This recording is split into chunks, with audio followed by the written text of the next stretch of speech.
Pierce Arrow Model 48B3 1915.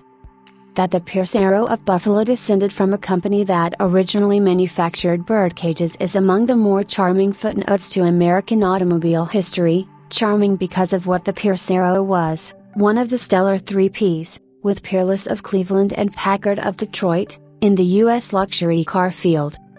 During the gay 90s, the upstate New York firm had successfully added bicycles to its household product line.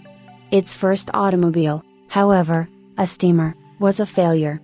Thereafter Pierce turned to gasoline engines, the small single-cylinder motorette evolving into the mighty four-cylinder Great Arrow by 1904.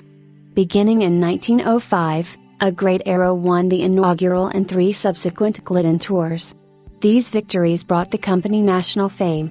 In 1907 a six-cylinder model was added. In 1909 the name Pierce Arrow was adopted, Great being dropped as redundant.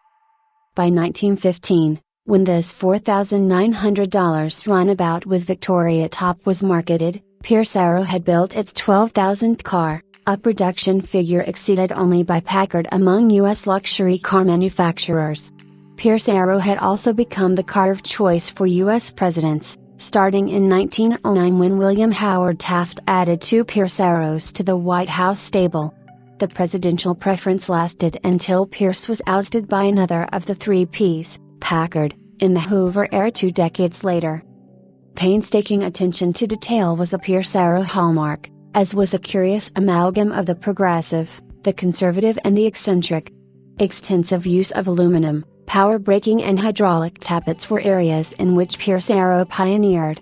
But right-hand drive remained a feature until 1920, when such positioning was an obvious anachronism.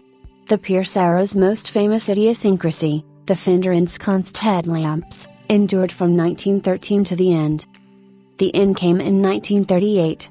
Discriminating men and women have little patience with a compromise, the catalog promoting the Pierce Arrow that stands before you had stated. Unfortunately, few discriminating people during the Depression could afford the car. Introducing a cheaper line, as other high-priced manufacturers did, was an anathema. Pierce Arrow went down with luxury flags flying,